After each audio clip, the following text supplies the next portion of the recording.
President Biden is throwing his support behind a bipartisan plan to address the country's aging infrastructure. The proposal delivers on some of the physical infrastructure items that the president was looking for, like roads, bridges, railways, and broadband internet access.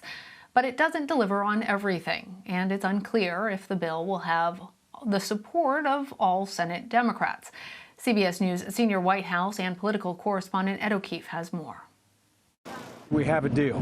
The road to this deal has been bumpy, but President Biden says the bipartisan plan unveiled today will create millions of new jobs and help rebuild broken relationships. This reminds me of the days we used to get an awful lot done up in the United States Congress. The $579 billion plan has new money for bridges, airports, train stations, and public transit, and to expand broadband internet or rebuild power grids. Congress would pay for it in part by boosting the IRS's budget to go after tax cheats, diverting billions in unused COVID relief funds, and by selling some of the nation's strategic oil reserve. The president and negotiators agreed on the details, but neither side got everything they wanted in this deal.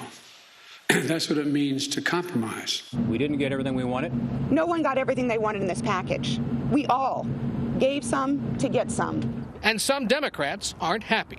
It's all pretty pathetic. Saying they'll only support the new plan if Congress also passes a more expensive Democratic budget resolution full of proposals like expanding child care. There won't be an infrastructure bill unless we have a reconciliation bill. The president said that's his plan, too, and remains optimistic it'll happen. What is it about the conversations you've had recently with Republicans that gives you so much hope? The people I was with today are people that I trust.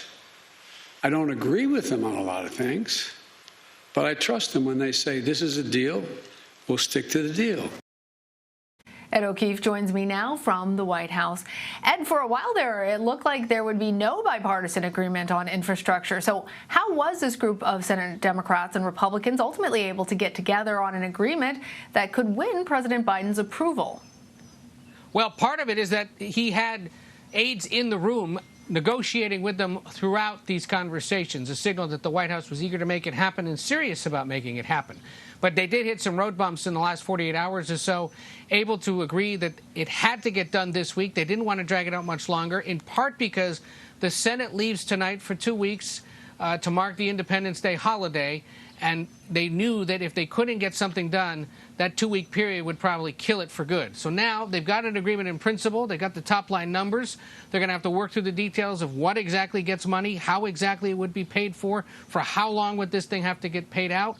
And they'll also have to work on winning over skeptical Democrats and Republicans who, understood that they wanted this to go differently. But you heard negotiators today say, look, there's, a different group of, there's a different way of thinking among Democrats. Republicans obviously wanted different things, but this is what compromise is supposed to be.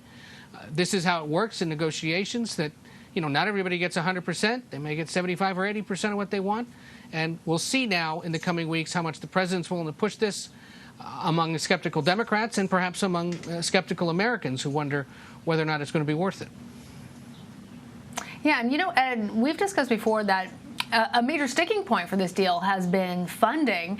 I know a lot of these details are still being hammered out, but is there any more information that you can tell us about how this bill will be paid for? I think what people viewing this ultimately want to know is if there will be any tax increases or new fees imposed either on Americans or, as we had heard from the Biden administration early on, what they really wanted was on corporations.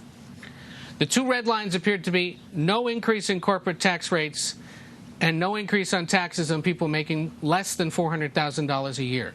So a gas tax would have done that. And the White House made clear to Republicans we're not doing it. And there were a handful of Republicans who didn't want to do it because it's a tax increase. So what exactly will pay for it? A few things. They're going to try to boost the budget of the IRS to go after tax cheats. They think there's hundreds of billions of dollars potentially there that could be got if tax agents were able to go to companies and individuals and say, you got to pay up what you owe. They're going to tap into the strategic oil reserve and sell that oil to some extent to help generate revenue. They're going to use unused money from the COVID relief bills that were passed last year that had been allocated or for whatever reason is just sitting there not being used, and use that to help pay for this as well.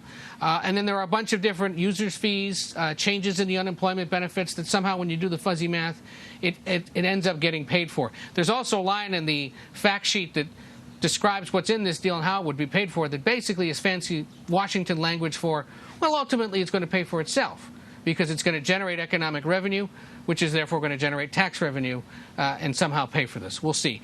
That is where a lot of the skepticism will be because Democrats especially have said, no, we wanted to do this and we wanted to pay for it by forcing wealthy individuals in this country, the top 0.01% basically, to pay for it. And if this doesn't do that, then I don't know if I should be supporting it.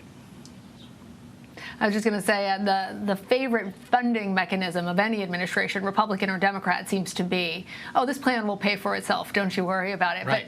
But as you also reported, Democrats, especially progressive Democrats, are not entirely on board. In fact, some are actually opposed to it. And President Biden says he won't sign the bipartisan infrastructure deal unless a larger bill is also passed using the budget reconciliation process.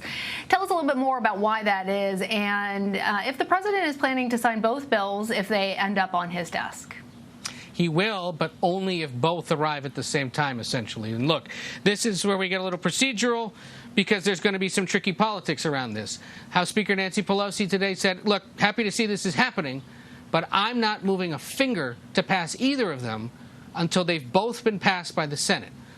So you ask yourself, okay, you want to get a big bipartisan deal done so everyone can, kumbaya about bipartisanship. But in the next breath, you're going to pass this massive Democratic bill with just Democrats. And even that, of course, is still up in the air because you have enough moderates who are concerned about the scope and the price. And it's not just Joe Manchin and Kyrsten Sinema. It's potentially people like Senator Jackie Rosen of Nevada and others. And so you have to get that bill through, too. So if you're Chuck Schumer, it's tell the bipartisan group you got to get me at least 10 Republicans and make sure all the Democrats are on board to get to 60. And then we're going to use what's called budget reconciliation, these special rules, to just pass it with 50 votes and possibly the vice president. So how do you negotiate all that and get it out of the Senate and then send it to the House, which may try to make changes and then send it? Anyway, you know how this goes. It's going to take a while. And so ultimately, it may be less about the dollars and cents and more about the timing of those votes and who exactly is going to support what. A lot of moving pieces, and as you know, a little something happening over here impacts something happening over there, and all of that. So, Ed, I wonder, ultimately, if this is a win for President Biden, is this a win for bipartisanship? Are Republicans getting a win in any of this if this bipartisan infrastructure bill does, in fact, end up on the president's desk? If it passes. It's a win for those that were involved in it, win for the president. And look, by him saying today, look, these people gave me their word and that's all I need because I've worked with these people before and I trust them. Well, he's basically placing the entire fate of his young presidency in their hands because if this fails, then look at how much time and political capital has been wasted. And so it's a high-risk gamble, but it's one he seems pretty confident will ultimately work out, in part because he said, look, if you're a Democrat who's unhappy with this, well, find me a bunch of Democrats who would vote no if we're getting almost 80% of what we want. He says, look, the politics of that just aren't there. So he seems pretty confident it'll happen, but with tight margins in the House and the Senate, as you pointed out, it's going to be really tricky. Games will be played, roadblocks will be thrown up, but this White House seems confident it'll ultimately pass. We'll see. All right, Ed, thanks.